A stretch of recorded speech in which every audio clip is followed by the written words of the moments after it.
박시백의 고려사 이번 시간에는 왕건의 반전에 대해서 이야기해 보겠습니다.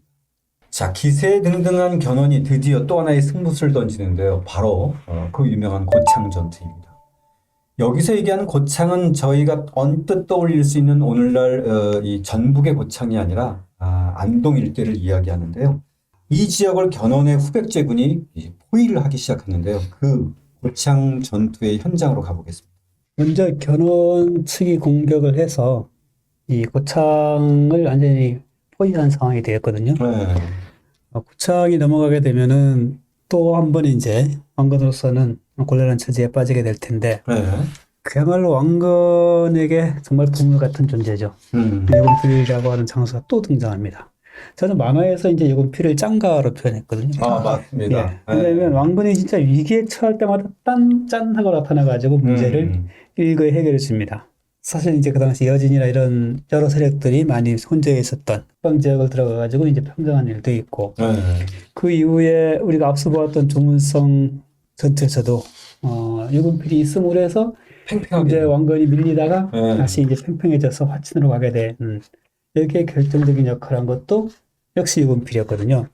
그 외에도 청주에서도 한번 이제 곤란을 겪고 있었는데 유금필이 또 짠 하고 나타나가지고 왕건을 이제 구해주게 됐고, 위급할 때마다 나타나서 문제를 해결해줬던 바로 그 유금필이 고창에 이제 3,000명의 이제 고려군이 있었는데 이거 그냥 그 견훤한테 넘겨주는 꼴이 된다.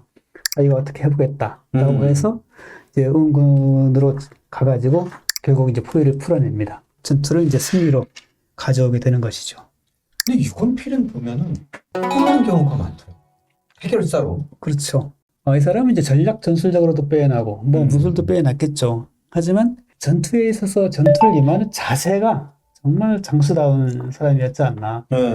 그냥 이제 유불리를 다해서 이 정도 경우면 우리가 이길 것 같다, 이런 차원이 아니라 죽기를 각오하고 싸우면 이길 수 있다, 이런 마인드가 이제 기본 깔려 있는 사람이어서 어려운 상황에서 작하고 나서서 결국 판을 뒤엎고 이런 것을 수차례 보여준 진짜 명장이죠. 그 견훤의 입장에서 봤을 때는 사실 견훤이 한 지역을 포위한 적이 없었어요. 네. 근데 이번에 고창던 전투에서는 아예 작심하고 포위 작전으로 들어섰으니 아마 견훤 입장에서는 이거 승리할 수 있겠다라는 어떤 자신감이 상당히 있었을 것 같아요. 유금필이 활약도 뭐 상당히 컸지만 그 예상과는 달리 고려군이 크게 밀리지 않자 이 안동 지역의 호족들이 적극적으로 이제 고려군을 지지하고 나선 거예요. 완전히 이제 전쟁의 양상이 달라지는 거죠. 그러니까 이제 유금필이 이제 등장해서 전세를 좀 그렇죠. 바꾸니까 이게 드디어 호족들이 봤을 때 이거 왕건 쪽으로 돌아서도 되겠네. 그렇죠. 이런 판단을 좀. 그 당시 이 호족을 이끌고 참전했던 대표적인 인물이 결국 김선평, 권행, 장정필인데 요 사람들에게 결국은 안동 김씨, 안동 권씨, 안동 장씨 동반을 하사한 거예요. 삼태사라. 예, 그러면서 이들을 모신 사당이 지금도 안동에 가면 있어요. 그래서 삼태사를 모신 사당이란 뜻으로 삼태사묘. 그러니까 보면은 항상 이 왕건이 잘하는 것 중에 하나가 그 지역을 평정을 하면 항상 그 지역 호족 세력들한테 두 가지를 선물하더라고요. 하나는 성씨. 하나는 그 지역의 이름, 새로운 이름. 예. 그러니까 고창이었던 그 신라의 고창이었던 그 지역을 이 삼태사가 이제 갑옷을 입고 같은 편을 써서 승리를 거두니까 동쪽이 편안해졌다. 그래서 이제 안동이라고 지어놓고 너는 안동권씨, 너는 안동 김씨, 너는 안동 장씨 이렇게. 예. 참고로 제가 안동 사람이고요. 제가 이 삼태사 묘가 제가 어릴 때 안동 살 때 저희 집에서 5분 거리 놀이터였습니다. 놀이터. 그때는 정말 막 올라가고 그랬어요. 그쪽 그 누각에도 올라가고. 그래서 정말 그 인연이 깊은데 실제 고창 전투에서의 승리로 완전히 이제 그 반전이 일어났고, 견훤이 실제 이 전투에 상당히 올인하거든요. 한 8천여 명의 군사를 보냈지만 이들이 거의 대부분 전사를 해버리는 거예요. 큰 패배를 당하니까 완전히 이제 공황 상태에 빠지는 바로 그런 상황을 맞이하게 됩니다. 결국은 이 상황의 물꼬를 결정적으로 유금필이 반전시켰잖아요. 그렇죠. 그렇게 보면은 과연 유금필이 없었다면 왕건의 사만통일의 과업은 과연 어땠을까? 참 어떻게 보면 상상하기 힘든 왕건의 입장에서. 그렇죠. 이제 유금필이라는 장수가 태조 왕건에 있어 가장 장수로서는 결정이에요. 사실 초반에는 이 신승겸 장군 같은 분들도 있었는데 네. 결국은 이제 공산전투에서 전사를 하니까 그렇죠. 이때부터는 본격적으로 이 유금필의 활약이 더 크게 된 거죠.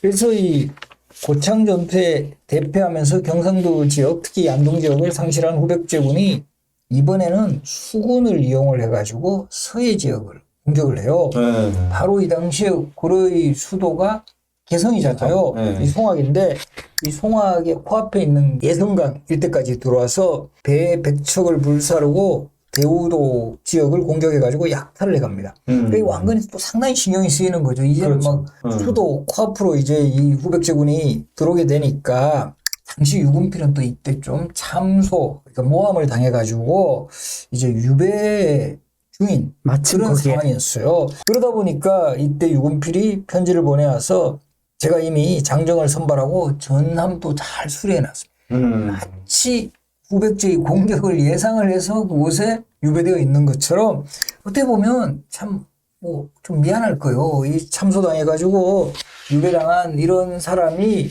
뭐 거기에 대해서 원망을 하기는커녕 위기의식에 제가 이렇게 나섭니다. 정말 드라마에 딱 나올 만한 그런 역사적 인물이죠. 그래서 결국 출정을 해가지고 승리를 거두고 결국 933년에는 정남 대장군, 남쪽을 정벌하는 대장군을 맡아서 조정을 이제 방어하는 그런 역할을 하고 있는데 이번에는 견훤의 아들 신금이 이끄는 후백제군이 신라의 수도 바로 이제 경주 근처까지 침공했을 때 또 활약을 해요.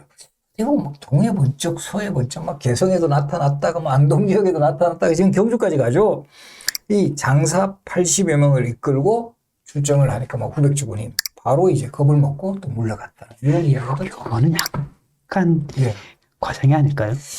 그러니까 80명 그러는데 아무리 유금필이라고 하더라도 그 서랍을 공략할 정도였으면 상당한 규모의 군대가 갔을 텐데 유금필이 깃발만 보고 쫄긴 하겠지만은 그래도 80명은 좀 아닌가. 그래도 어쨌든 이 기록은 그러니까 결과적으로 이 유금필이라는 인물이 어떤 영웅적인 면모를 그렇죠. 이제 보여주는 뭐 그런 장면이라고도 볼 수 있어요. 그 어찌 보면 이 왕건과 견훤이 초안지에 보면 네. 유방과 이 항우 같은 인상이 좀 있잖아요. 아, 맞습니다. 네. 근데 이제 그 군세에서 밀렸던 유방이 결정적으로 승리할 수 있게 한 중요한 인물이 한신이 있잖아요. 네. 한신. 빼어난 명장이자 전략가인 한신이 있음으로 해서 궁극에는 승리할 수 있었는데 유금필이 바로 그 역할을 하는 것 같아요. 정말 유금필이 없었다고 했을 경우에 과연 왕건이 남한을 통일할 수 있었을까라고 했을 때 정말 고비고비마다 딱 등장을 해서 문제를 해결해주는 유금필이 없었다고 한다면 쉽지는 않았을 것이다. 다행히 유금필은 토사구팽을 당하지는 않았죠. 그렇죠. 왕건은 또 그런 면에서 유방과는 똑같이 다른 인물이죠. 자, 이 조문성 전투에서는 무승부였다가 공산 전투에서는 견훤이 압승했어요. 이번 이 고창 전투에서는 유금필로 인해서 왕건이 대승을 겨루게 됩니다. 이 전적으로 보면 1승 1무 1패지만 이 고창 전투만으로 보게 되면 왕건한테는 1승 이상의 결정적인 그렇죠. 반전이지 않을까 싶은데. 그렇죠. 무엇보다 이제 왕건에게 완전히 쏠림 현상이 일어나는 거예요. 그러다 보니까 이제 그 여세를 몰아서 왕건은 고창 전투 승리 이후에도 안동 일대의 30여 개의 성을 이제 차지하고 이 성주들이 대부분 고려에 항복을 해와요. 줄지어 찾아오는 거. 그렇죠. 이 고창 전투 이후에. 예. 그러다 보니까 이게 누가 이제 또 찾아오냐. 이 경순왕. 일단은 931년에 사신을 보내가지고 귀부하겠다라는 제안을 합니다. 근데 여기서도 좀 대단했던 게 왕건이 일단 경순왕이 귀부하는 제안을 사양을 해요. 이상하다고 왜 안 받아들여? 오실 필요 없어요. 제가 직접 찾아가겠습니다. 대우를 해주는 거예요. 직접 서라벌을 찾아갔고 이때도 최대한 예의를 갖추고 기병 50명 정도를 이끌고 경순왕을 찾아갔고 이때 이제 경순왕은 왕건에게 상당히 이제 자기의 어떤 억울함 같은 거 이런 것들을 막 호소하니까 또 왕건이 잘 들어주는 스타일이야. 다 들어주면서 위로하고 잘 견디시면 정말 좋은 날이 있을 겁니다. 왕건이 돌아가죠. 그래서 이 경순왕은 돌아가는 왕건에게 자신의 동생을 인질로 보내겠다. 그만큼 이제 왕건에게 현명을 하겠다라는 의지를 밝힌 거고, 이 장면은 대세가 왕건에게 기울임을 확실하게 보여주는 그런 또 장면이었죠.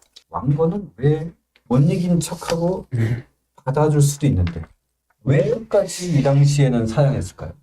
그게 이제 왕건에 빼어난 처세력이기도 하고, 또 한 가지는 실제 기부한다고 해도 별 의미는 없었을 것 같아요.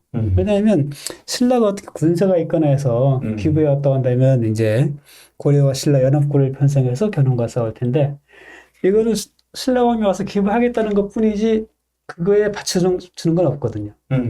따라서 만약에 덜컥 받아들였다고 한다면 민심은 민심대로 이를 테고 실제 도움되는 건 별로 없었을 거란 말이죠. 그 당시로서는.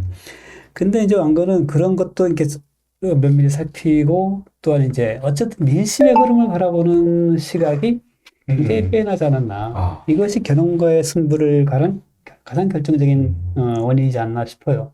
혹시 또 한 가지, 물론 민심의 흐름이 가장 밑바닥에 깔려 있고 명분을 중시하는 왕건이기 때문에 신라의 정통성을 인정하면서 민심을 얻는 것도 중요한데, 아무리 이 당시에 이 고창 전투를 통해서 왕건이 대승을 했다고 하더라도 이걸 만약에 덥석 받아들였다면 견훤하고의 전면전이 예상되는데, 여전히 아직도 견훤의 이 군사력이 무시 못한다.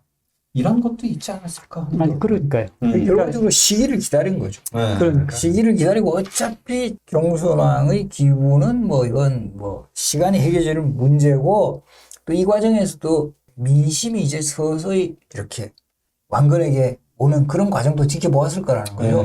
특히나 이 신라인들은 다 경험을 했는 거예요. 신라의 왕족 출신이었지만 궁예 같은 인물은 막강한 그 군사력으로 이제 신라의 호족들을 가차없이 제거한 그런 전례가 있었고, 또 견훤도 뭐 알다시피 이제 경혜왕 결과적으로 자결하게 만들고, 특히나 이 왕실과 호족들을 완전히 무시하는 이런 입장이었던 반면에, 이 왕건은 궁예라든가 견훤과는 다르게 상당히 우호적인, 뭐 요즘 그렇지만 햇볕 정책 이런 것들을 이제 쓰게 되면서 민심을 서서히 고려의 편으로 끌어들이는 그런 모습을 보였다라는 거죠. 이 교수님 말씀처럼 정말 그 적절한 때를 기다렸다고 하는 것도 굉장히 중요하다고 보여지는 게, 이 동양은 전례적으로 보면은 이 때를 굉장히 중시하잖아요. 모든 것은 그에 상하는 때가 있다. 맹자에서도 뭐 가장 1순위를 치는 것이 그러니까요. 때. 그러니까 명분만이 아니라 명분과 때를 같이 이제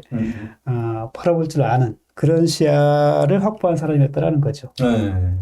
자, 신라인의 민심까지 얻은 왕건이 이제 드디어 삼한 통일의 과정의 위협들을 어떻게 달성해 나가는지 다음 시간에 이어가겠습니다.